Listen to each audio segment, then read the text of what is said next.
Welcome back to an unexpected art lesson. Today we are continuing our deep dive into Ukiyo-e, the art of Japanese woodblock printing.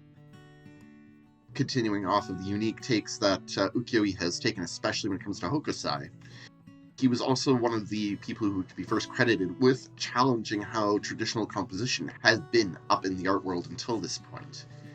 Instead of these traditionally flat picture planes where you see in things, well, even Bosch, where there was much less depth to the work, but still conveyed the same visual imagery, hokusai instead went with a much more dynamic choice. So you feel like you're viewing the picture, not just viewing a still above it. Yeah, because with Bosch there was still some dynamic to the perspective, like depth of field between some of the triptychs. It felt like your position in relation to what was in front of you was different. Like sometimes you were looking at something, a picture straight on. Other times it looks like the camera was pointed up, looking at the Great Wave, and then scrolling through some of the other scenes that are on the Wikipedia page. It feels more like you're remembering a moment when you saw something happening. It feels like there's movement to it. Yeah, that is a perfect way to summarize how that kind of the challenge to the composition, and especially when it comes to the Great Wave of Hokusai, it has inspired future artists and even comic artists and street artists. The dynamic composition choices that Hokusai has taken are still felt in modern media today. One of the future examples we'll dive into later on is through Street Fighter 6. One of the fighters, Ryu, his special move, you're seeing a direct descendant of how Hokusai's composition had taken. The way that when you see the character use his fireball, the way it kind of disperses isn't the way your standard comic book energy blast would. Instead, it kind of disperses like living flame. It's a visual callback to how Hokusai depicted water and energy in motion. Which is one thing to do in drawing, but in block print with the materials and the methods that they had, I wonder just how many tries it took him to get the Great Wave to where it is. My guess is a lot, and there probably was a few block prints that were thrown out for that. Probably, but I wonder, would it be possible to maybe reuse or recontextualize part of a print, perhaps using different colors or adding or subtracting? Well, you can't really subtract cuts to it, but adding and changing some of the cuts to the block. That is a very interesting segue to how well block printing does allow multiple productions of the same piece. Through time, the prints do wear down, which does actually result in very subtle changes to later prints. Be it either the cat has scratched a block print and there's now an extra wave in it, or even just the blocks do wear down, requiring new cuts. So the farther along the production is, there could be changes that you would never see based on the first set. Yeah, just subtle differences that perhaps over time artists might not notice, but when you compare one a couple of years down the line to the original, like, oh yeah, like these lines feel softer, or these lines feel wider, rounder, because I would imagine also, or maybe the lines seem to be shrinking over time because the cuts get filled in, so that changes the shape and consistency of the lines. Perhaps using different mixes of the pigment would result in different balances of the color. I'm only slightly distracted by Dancing Dinosaur. Sorry! I believe we had another artist that you wanted to talk about. Yes, there are 3 block print artists that I kind of felt would be the best examples of that time frame. Next is, and again, if there's any listeners who are more familiar with this language, I apologize now, Utagawa Hiroshige. Well, Hokusai had refined his skill through time and changes. Hiroshige took a different approach to how his ukiyo-e would be portrayed. This particular individual was born in 1797. He began his artistic career actually as a fire warden, and his perspective of looking down on the city from the fire towers is what helped influence his view on landscapes.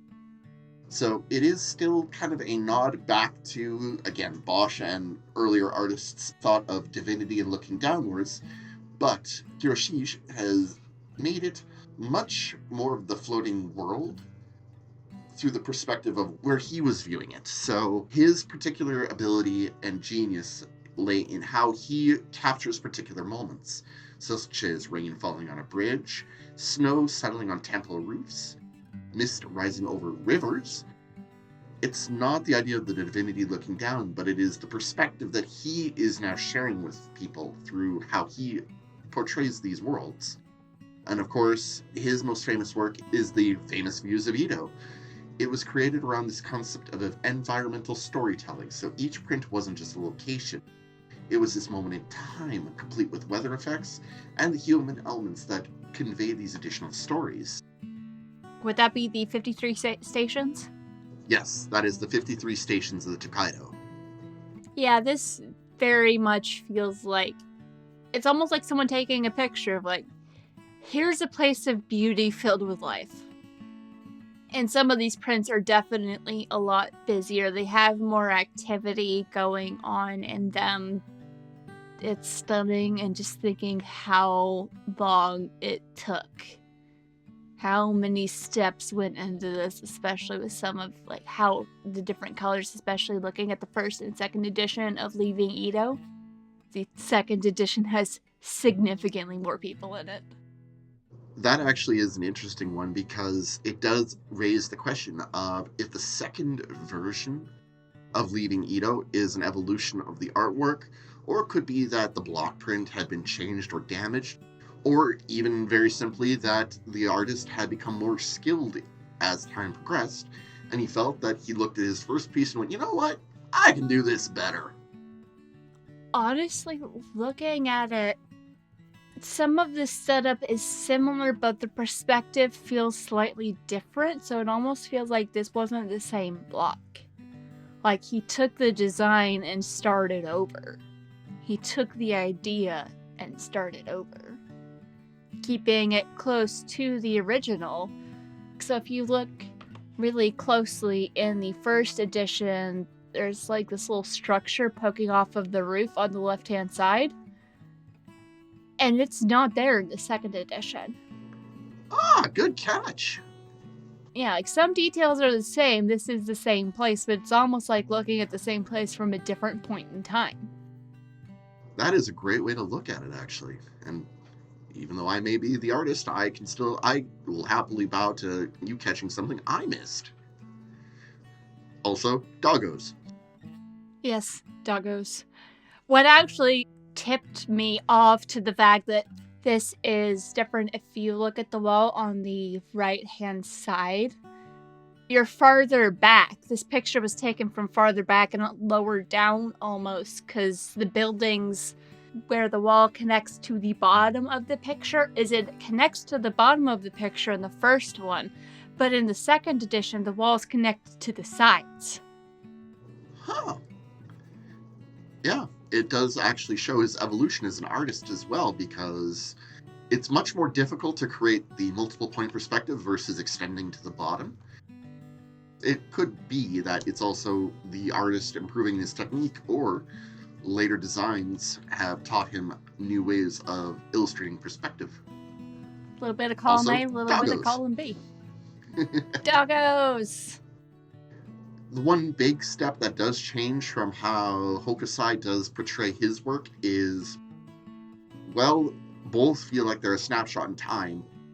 The poetry of Hiroshige, it does try to also apply this from the top-down perspective, so you're seeing more stories being told within the work, while Hokusai is more of a snapshot in time. So with Hiroshige, you're seeing like peasants going to villages, kabuki maidens, doggos, things like that. This almost feels like it's like someone took pictures from a vacation where they went on a cruise, and this was just the different places that they stopped. Yeah, actually, that is perfect. Yeah, they all have people milling about, different amounts of people milling about, but, well, except for some of them, like the 16th station. No, the 16th station has a couple people. Some have more people than others. Some are more of like distant shots versus look at and get something that you're close to. But yeah, now in my head, someone went on a cruise and made block prints of all the places that they visited. Oh, I love that. Although, now that you mentioned the 16th station, Canberra, it is one of the strongest examples of how block printing can utilize negative space to tell a story. Up until this particular piece, a lot of the scenes have greenery, life, water, land, things like that. Well, 16th Station is a winter landscape, so it's a lot harder to portray white snow without looking like you're just trying to skip it out. But through the use of grays and kind of these subtle gradients, as well as the darkened winter sky, you do get the same feeling of these pristine, snowy covered villages where there's very few people who have traversed through it, and it kind of gives you this scenic moment frozen in time. Yeah, it feels cold and simple, but it doesn't feel harsh. Also, it's the 15th station, 16th station's on a cliff. All right, my notes are terrible. Thank you. Actually, it kind of reminds me of something from, I want to say it was Uncharted 2? The one where you're going after, it's like basically Shangri-La, but you're in this like Tibetan village for a period of time, and there's one area where you're wandering around trying to find the way to get to Shangri-La, where there's this tree with this sap that makes you superhuman. The 15th station kind of reminds me of the place that you were exploring around while trying to not get beaten to death by Yetis. Always a good bit of advice. When in doubt, do not get beat on by Yetis. Yep, nope, and when they drop a crossbow, grab it. Those things are great. Aiming with them sucks, but they're very effective against the things trying to make you dead. Well, you gotta think, Yetis are big, they probably have larger crossbows. It's like a ballista bolt. I also see there's a lot of use in some of these of bright yellows, as well as the blue and some of the different shades of gray. That is a good catch as well, and of course, the more vibrant colors are a sign of the evolution of the medium, because if you look at his earlier works, they're definitely somewhat more subtle and muted, and as more of the prints have progressed, you get to see that he is getting more adventurous with his color choices, more vibrant, more details, and especially when you think about how block printing has to layer these colors to create them, it adds another interesting point to how much work even something that is literally just block printing goes into to create. How do you layer all of this color and detail without it becoming muddy or confusing, keeping it to where you can still clearly see the details of what's going on without it feeling like the colors and stuff is all running together? Exactly, and especially when you look at some of his later works, especially I believe it'd be the one that's listed as Goyu. The 35th, yeah. There is this busier scene, but due to how precisely these colors have been laid down, even things such as like the sash on the kimono, it doesn't look as noisy as it could be. So you have to just think about the precision used within that. Yeah, the very careful balance and the amount of time and waiting that probably happened between each layering to let things set before you go on to the next step. Even after you've perfected the art, that would still take time to make the copies. still simpler than doing the whole thing from scratch. It feels like one of those things that it's less difficult work, and it's more just like once you've got it, it's a lot of hurry up and wait. Things need to be done with precision to come out the way that they are supposed to tell the story the artist wants to tell. The other kind of interesting thing of the evolution from Hokusai to Hiroshige, he likes adding fat animals to his piece, while Hokusai focused on kind of that more ethereal look that the fish had. I just realized that if you look at the Summer Horse Fair, as well as the Fujikawa, both have fat doggos and fat horses. Oh yeah, they do got chunky little friends. Yeah. Feels like it's more realistic almost. Yes, I could focus on the beauty of the ethereal, what everyone else considers beautiful, but what about the beauty in just the world around you and the normal things and the things that we see every day? It's if you're in a place where the dogs and the horses are fat, life is good there. And again, proving that I can learn new things every time we do this too. It's educational for everyone. It's everything you didn't know. That goes for both of us. Again, Hokusai focused on the fantastic, Hiroshige focused on the poetry in nature. And with this, it translates over to the more modern street art and video game scene with, I'm going to mention Okami here. We're, of course, going to dive into it later on more, but Okami's changing seasons and the weather systems, they are a direct nod how Hiroshige's atmospheric techniques had been portrayed through his block prints. Especially the way that the game transitions these weather states shows how Hiroshige had captured these exact moments within the weather itself. Yeah, because looking through these different stations, there are some where you can tell it just feels like, hey, this is during a colder time of the year, whereas these are in warm. And with Shono, the 45th station, you can see people being rained on. And then in 46, you have another snowy environment where you're looking up the side of either a really big hill or maybe even a mountain. And then you have...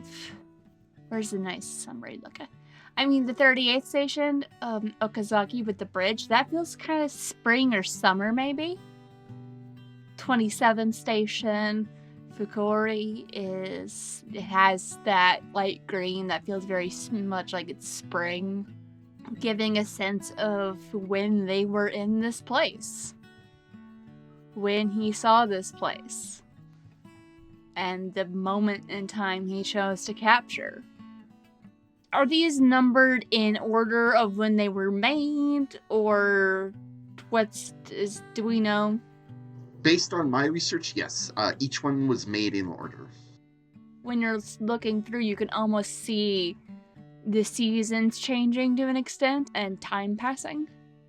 Some of that might be influenced by his earlier work versus his later work and trying different approaches to color and perspective. It's interesting. It's like looking through someone's vacation pictures, except for this is his life's work. He put a lot of attention to detail into this, and now we can look at this today. Exactly, and the interesting thing is, especially with how Hiroshige had created these 53 different stations, and one of the other pieces of art I want to mention is, of course, with these woodblock prints and their high availability, it helped inspire other artists to even do their own nods, which is another thing prevalent in street art culture of being inspired by somebody and creating your own version. Utagawa Kuniyoshi actually had, again, now we're going from fat doggos to fat cats. He created his own piece known as the Cats Suggested as 53 Stations of the Tokaido. And interestingly enough, he made 53 different cats, each one kind of with their own inspiration. And you gotta admit, some of those are just hilarious to see because Like there's the cat dragon, another cat hiding in a basket, another cat sitting on something he probably shouldn't. The level of detail and busyness in these is there's significantly more detail in the clothing and the environment in the background. It feels like there's more like texture. You can almost like makes you think you could feel the embroidery on the clothing that people are wearing.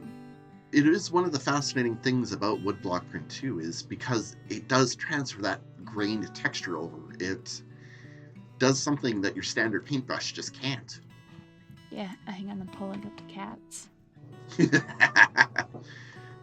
There's a hawk woodblock print.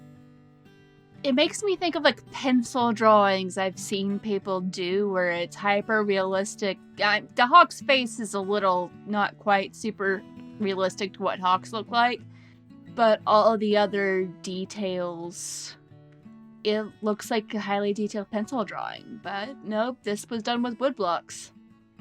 Oh, and he did some triptychs too. Oh, cool! Perhaps my favorite is Takayasha at The Witch and the Skeleton Spectre.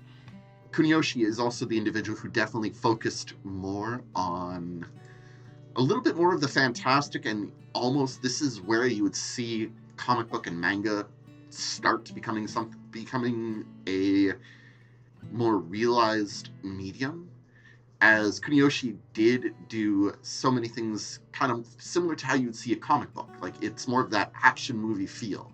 He traditionally focused on warrior prints, ghost stories, and other supernatural scenes, which, while Hokusai focused on nature and kind of the ethereal, while Hiroshige focused on the real and the poetry in life, my favorite is still going to be the guy who went, I'm gonna make a cat maid.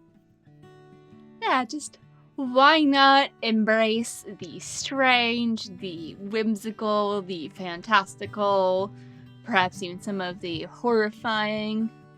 Yes, the world around us is fascinating. There's beauty all around us, but there's also beauty in stories. Yeah, some of this, it feels like just scrolling through and looking at some of the pieces that he's done. This feels like the start of comic books almost. Or like movie posters. The movie posters that still tell a story. Part of me wants to say that some of this might be slightly inspired by Bosch, but that's because that's the artist that I know slightly more than I know most artists. Thanks to this show. So far. I will become an expert. Also, the dude unabashedly liked cats. Banners for Boys Day Festival in the single sheet format. It's just a fish. It's just a fish behind a painting. Yup. Yeah, like that's fun and silly. And then you have these epic scenes like Miyamoto Musashi killing a giant lizard. Just the dynamic and the motion and the action in the scene. Oh, and there's also a dude fighting a giant carp. The first Pokemon battle against a Gyarados. With all of these styles, you get to see this evolution going from just nature to the fantastic to cat and a squid. But each of these tell a freeze-frame story that, even when you unpack the amount of work that has to go into each individual print and these patterns, especially once with Kuniyoshi and his ability to add these textures, not just the wood grain, but if you look at pieces such as Oda Nobunaga, his outfit, you actually see these detailed textures within the cloth itself. Yeah, it's interesting watching how people can take the same medium and do things that are wildly different with it. But it's telling a story just from a different perspective and a different kind of story. And they're all astounding and you can learn from them. You can draw inspiration. Art's cool, guys. Exactly. Also, one of the other pieces I just noticed for Kuniyoshi, cats forming the characters for Catfish. Oh, that's amazing. This feels like these were things that he just doodled because he was really passionate about cats, and they got way more famous than he expected them to. Also, 4 cats in different poses illustrating Chinese proverbs. Oh, we definitely need to do more of a talk on these for the next show. Oh, absolutely. This absolutely feels like when, like, someone on social media, like, just posts a picture of their dog or their cat. It has nothing to do with what they're trying to promote, but they post a picture of their cat, and the cat gets so much engagement, and they're like, okay, my cat's viral now. How about you maybe go buy my book? Gotta wonder if that was how he actually promoted some of his work. I have cats. You like cats. I make pictures of cats. I mean, who doesn't? Well, there are people who don't like cats, but you gotta admit, these are fun. They're cute. They're silly. I'm particularly amused by spelling catfish, given that that word has drastically different connotations nowadays.